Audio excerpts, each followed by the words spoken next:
to see you. How are you guys doing? Okay, so I am from America, so you gotta, for like the least the next half hour, play along with me. So who's ready to play along? No, that's not how it is. You gotta say, I'm originally from North Carolina, so you gotta put a little woo in it, okay? So even if it feels strange, right, we always talk about everything that you want is where? Right outside your what? Outside your comfort zone. So those of you that aren't new, that's the truth. Everything that you want is outside your comfort zone. So how many of you are willing for the next 30 minutes to at least be out of your comfort zone just a little bit? Okay. Thank you very much for that. All right, so I am very honored to be here. We just got here today. My daughter, it's her first trip to London. So how many of you, is this your first time here tonight?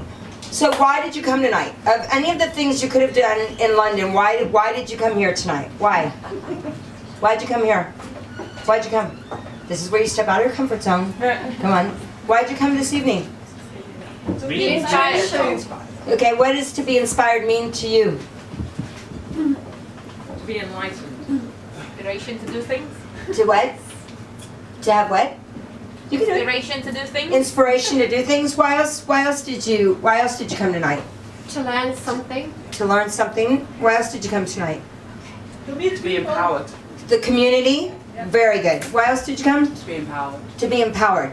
And so she shared a little bit with you about, I've worked for Tony for the past 26 years. So I started when I was 2.5. So I actually turned 51 next month. And honestly, I feel better in my 50s than I did in my 20s. And so I hope what you'll get from me for at least the next 30 minutes, is to really, I will tell you, I have taken all these tools that I've learned from personal development and really decide, how can I apply it to my career? How can I apply it to my relationships? How can I really go out there and I say, Goya, get off my ass and do something. So tonight, for this at least the 30 minutes with me, we're gonna get off our ass. So are you guys all good about? Yes. Will you get off your ass? Yes. How many of you will get off your ass? Okay, so is anybody offended by the word ass? No. Okay, so that means here's what we're gonna do. We're gonna play a game. But you gotta play this game like you're 6 years old. Oh, good. Okay? So who's ready to play? Yeah. Come on, give me a little better than that. Who's ready to play? All right, that's better. Now, the name of this game is called Bottoms Up.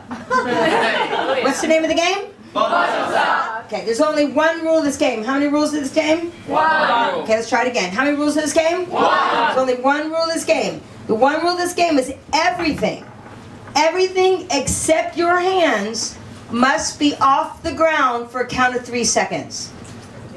Everything except your hands has to be off the ground for a count of 3 seconds. So what's the name of the game again? Bottoms up. Okay, what's the only rule of the game? One rule. One rule is what? Everything except your hands have to be off the ground for a count of 3 seconds. So, can everybody see me? Can everybody see me if I'm going to get on the ground right now? Yeah. Okay, so can I borrow you? May I borrow you? Okay. Give her a big hand, guys. Come on, give her a big hand. Okay, so what's the only rule of this game?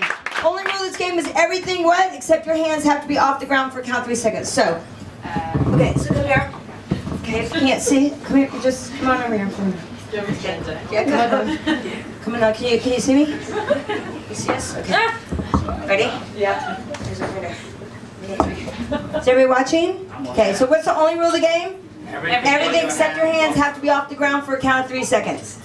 Ready? Yeah. Okay, go play the game. Go play the game. Go, good job. What else? Go, come on, go play the game. You promised me you'd be a kid. You promised me you'd be a kid. Very good. Very nice. Very nice. 1, 2, 3. Very nice. Very nice.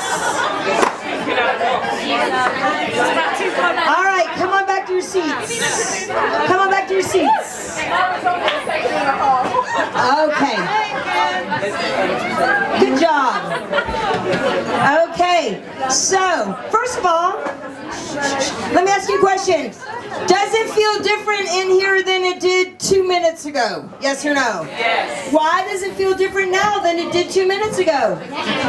Because you got off your ass. Right? Now let me ask you a question. Were we even successful up here? Not really. No. Did I ever say you had to do with a partner? No. Now you guys are lucky because a lot of you saw somebody, modeled somebody right away who got it without having a partner. But what most people do is they get with a partner, and then what do? Even though we weren't successful, what do? They model what those people are doing. And then when it doesn't work, guess what happens? They push harder. They go, I'm gonna make this happen, I'm gonna make this happen, I'm gonna make this happen. Right? It's kind of like, how many of you have kids? It's kind of like when you first tell your kids when they're little that it's time to take a bath. They go, no. And then you go, come on, let's take a bath. No. And then you push harder and you push harder and you push harder trying to get that result. So here's what, the most important thing about this game is that you must model success, right? So one, there were a million ways you could play this game. A million ways you could do it. You could stand on your chair. You could put your hands up here. The only rule of the game was that you had to be, right, you had to have your everything except your hands off the ground for a count of 3 seconds. So the person, here's what I will share with you. The person that's most resourceful in life always wins. The person that's most resourceful always wins. Are there a bunch of different resources in here you could have used? Yeah? Yes. Now, there's some people I couldn't see all the way back, so I don't know about those people in the back. But there's a lot of people going, oh my God, she's American, and she's going to play this stupid game, and really? Or they might go, oh, I got a bad back. Or, oh, I'm wearing a dress. Or, oh, I got a bad shoulder. Or it's too wet. It's too cold or too hard, right? And then what do? We talk ourselves out of things before we've even what? Before we've even, gotten started. Decide to really get in the game. So I know what is, and I just admire you so much for creating this, opportunity for people to really be inspired. But let me tell you, you've got to inspire you. I'm going to tell you, I'll share a little bit more about my secrets, but here's what I will share with you and go into a little bit more. One thing that I'll share what I've learned after the past 26 years of being in this environment is that I got to be me. I love and respect Tony immensely, but my job is not to be a little Tony Robbins. You guys get that? Because to be someone I'm not is to waste the person I am. So the most important thing that I'll share with you, and I'm going to say it's 5 things. You got to look at 5 things. 1, how you start your day is the most important thing that you can do. I don't care what anybody else teaches about anything else. The most important thing, and everybody, I was just watching, there was a thing on the plane, it's called Follow the Leader. It's about, have you heard about it? It's a show, and they go out there, and they watch leaders to see what they do. And they were interviewing John Paul DeJourian. And he talks so much about the rituals and the things that he did, that he does every single day, right? So you look at many different real leaders out there. It's how they start your day. So for me, even though I didn't sleep all night, I was on a plane in here. The minute that I got off that plane, I said, today's going to be the best day of my life again. And I assume that day is going to be rocking, right? So what is the first thing that you say to yourself first thing in the morning? What is the first thing that you look at? Is it something that inspires you, that you go, yes, that's it?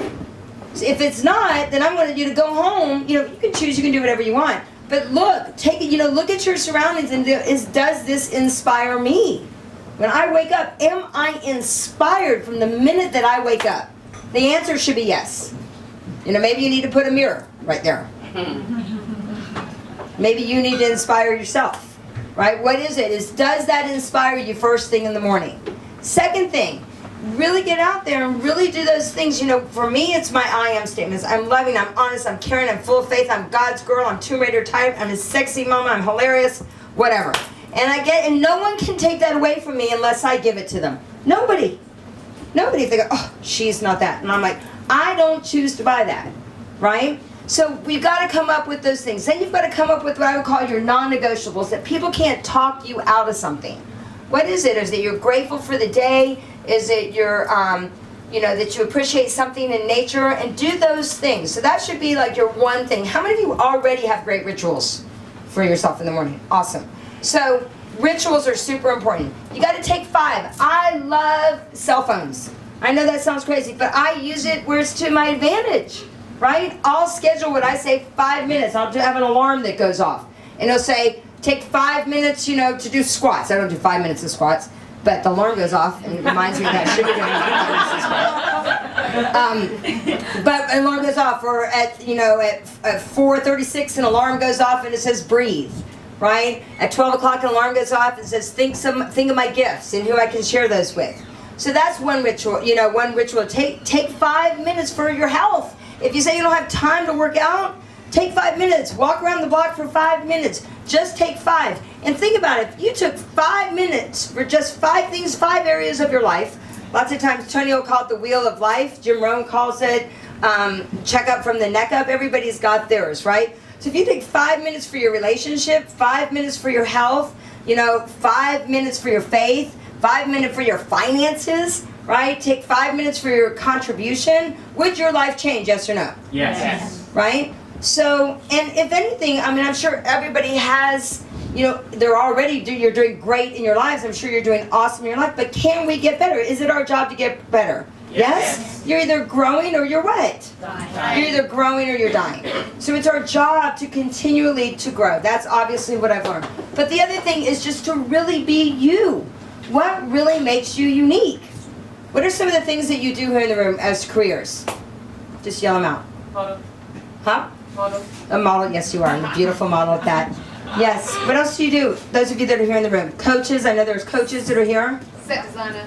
Set designer. Filmmaker. Huh? Filmmaker. Filmmaker. Finance director. Finance director. Speaker. Speaker. Music manager. Beauty manager. Music manager.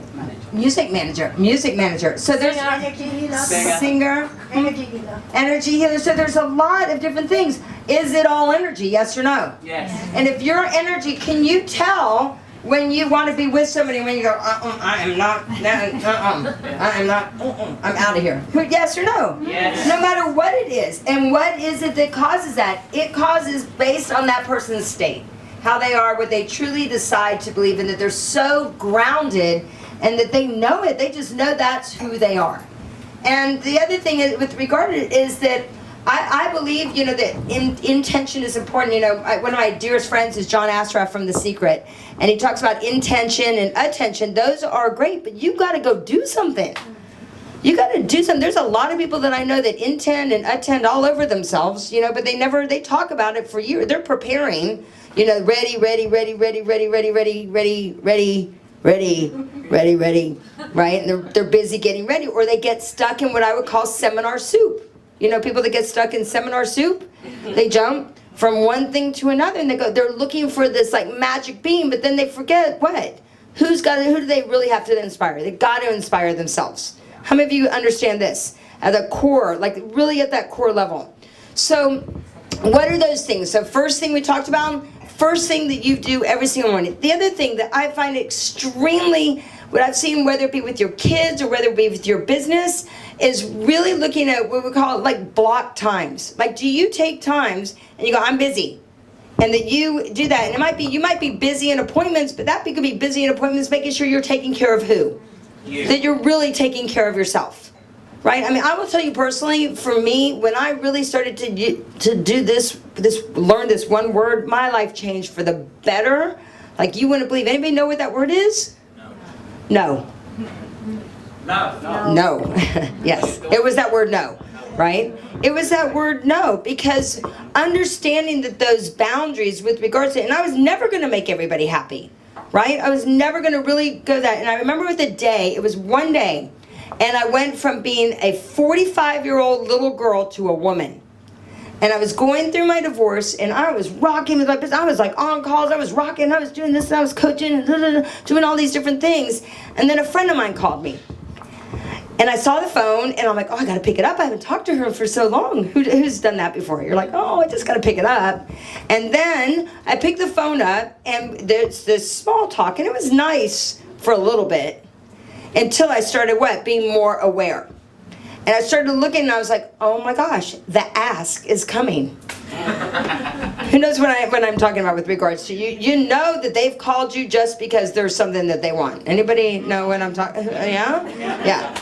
So I'm like sitting there listening to the call, and I'm listening there, and I'm like, and I love this friend of mine, but not once did she check on me and my kids when I was going through my divorce. Not once. And it had already been, a year into my divorce, and I was like, wow, And I'm sitting there and I'm listening, and then the ask happens.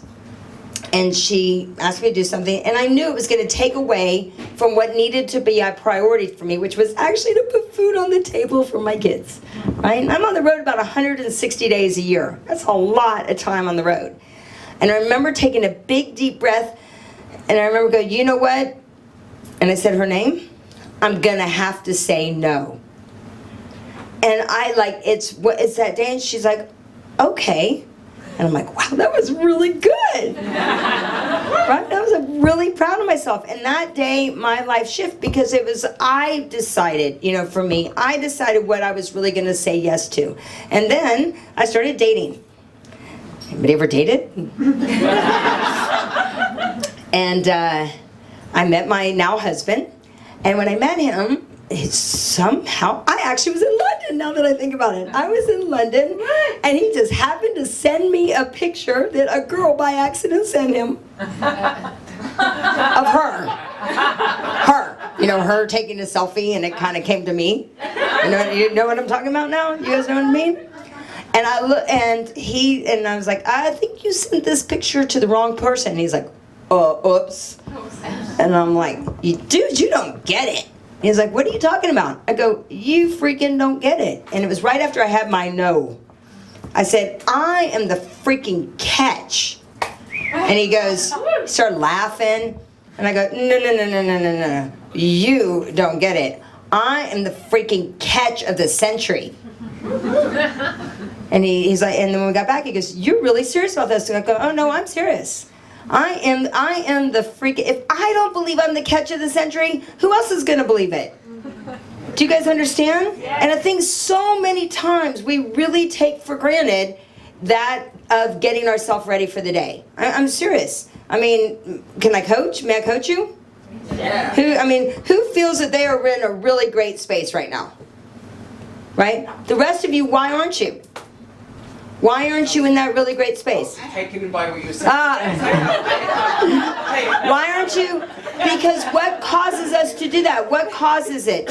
Do we get into that comparison game? Do we get into whatever story? Are we focusing on the past? What is it that causes you to not be at your very best? And I mean in all areas of your life, what causes us? It's what? It's ourselves, and like really, really, really judging ourselves or comparing, or I'm not where I'm supposed to be, or that financial thing, or whatever that it is for you. So I will tell you, of all these years of doing this, the one thing that I'll tell you is the more action that you take, I don't care like what kind of action you judge, but you've got to get out there, and you've got to keep that momentum going. You have to keep that momentum is the most important thing for anything in your life. Momentum, whether it's momentum in your health, momentum in your investing, momentum in your giving, momentum in your energy, whatever that you do. I mean, lots of times I do these programs, she shared with you, I do them to keep me fresh, right? I keep growing. So you've got to look at what areas of your life right now you do not have that momentum in, right? Because as we say, how you do anything is how you do everything. Right? So if you sat back in my little game and go, this is just a stupid game, then you need to look at your life and go, where else am I saying this is stupid? It's just with a friend of mine, and it's kind of a hard story. She just lost her 19-year-old daughter. And unfortunately, it was, they think it was suicide. And before, my friend was pretty critical. I really enjoyed being around her husband, but not so much being around her. She was just very critical of people, and I was like, whoa, I can't do it. It's hard, just to be around her. I love her, and I appreciate her, and it's her husband that's a good friend of mine. I said, and I really want to accept her, but it was hard because she was so critical of people. And on Sunday, I met her and her husband and their kids, and I said, so what's changed? It was only 60 days ago. 2 months ago. And I go, what changed? She goes, you know what, Loren? She goes, I just stopped judging people.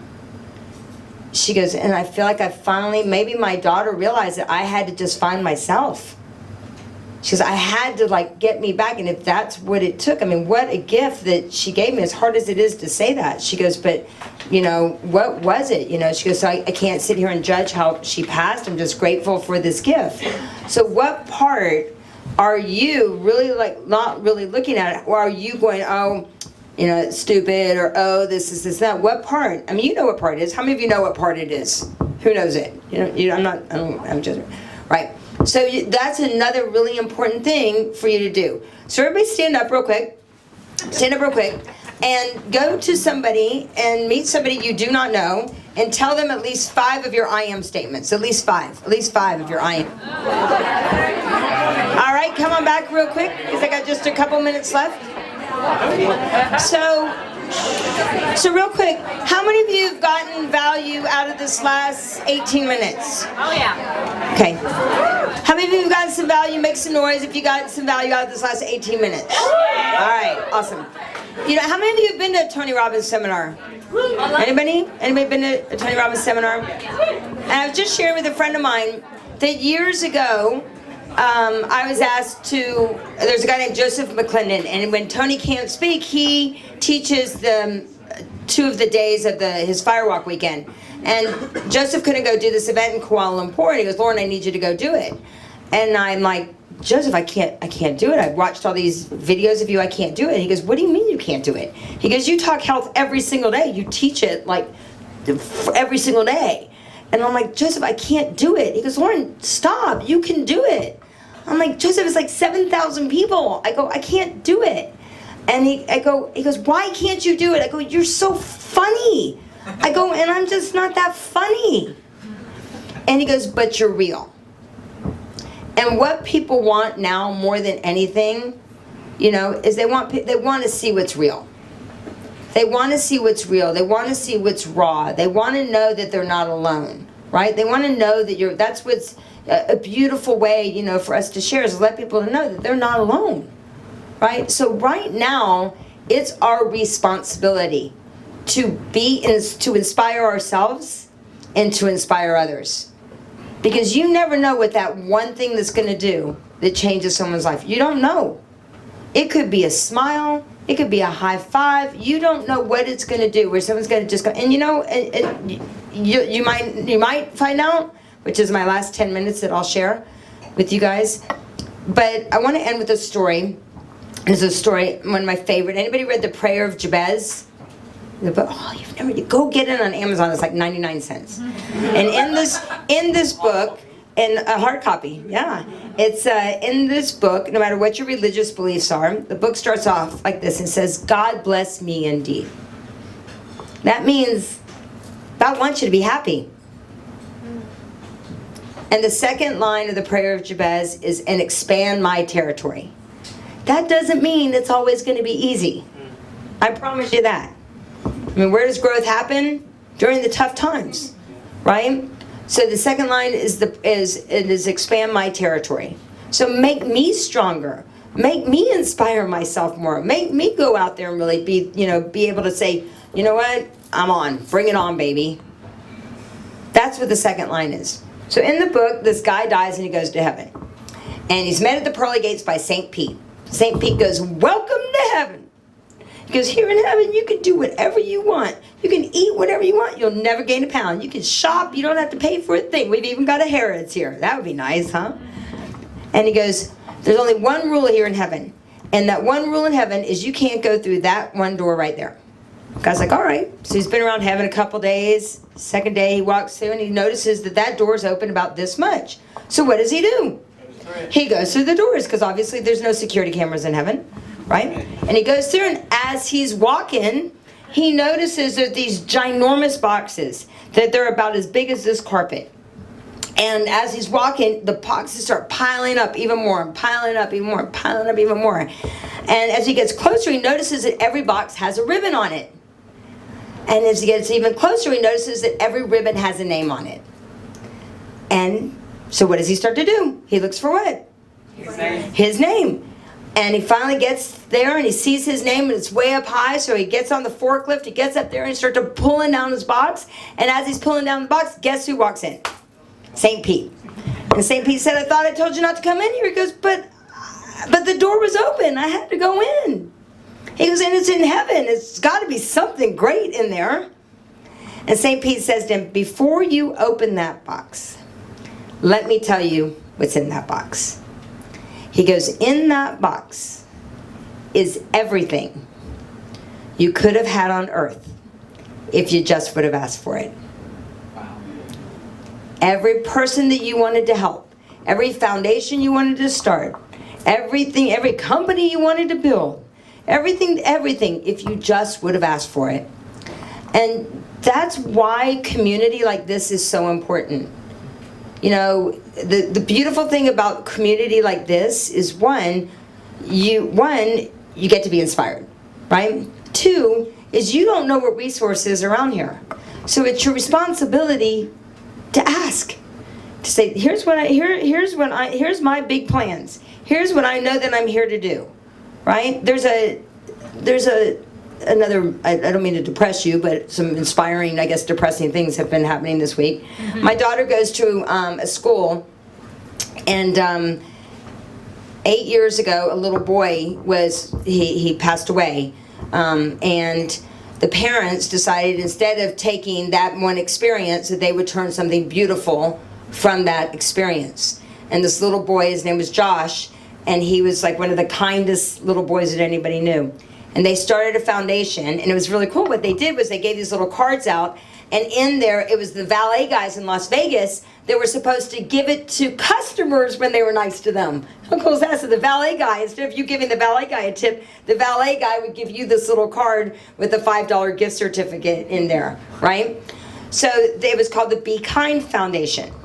Now, 8 years later, because these parents decided to take something wonderful from that experience and honor their son, this Be Kind Foundation is in 1 million schools. Wow. 1 million schools. And can you imagine little kids, all the way, their whole thing, how can they earn a Be Kind bracelet? What can they do to be kind to somebody? It's our responsibility to really inspire ourselves so that we can inspire others. So I hope this is valuable to you. Thanks, guys, and back to Shay.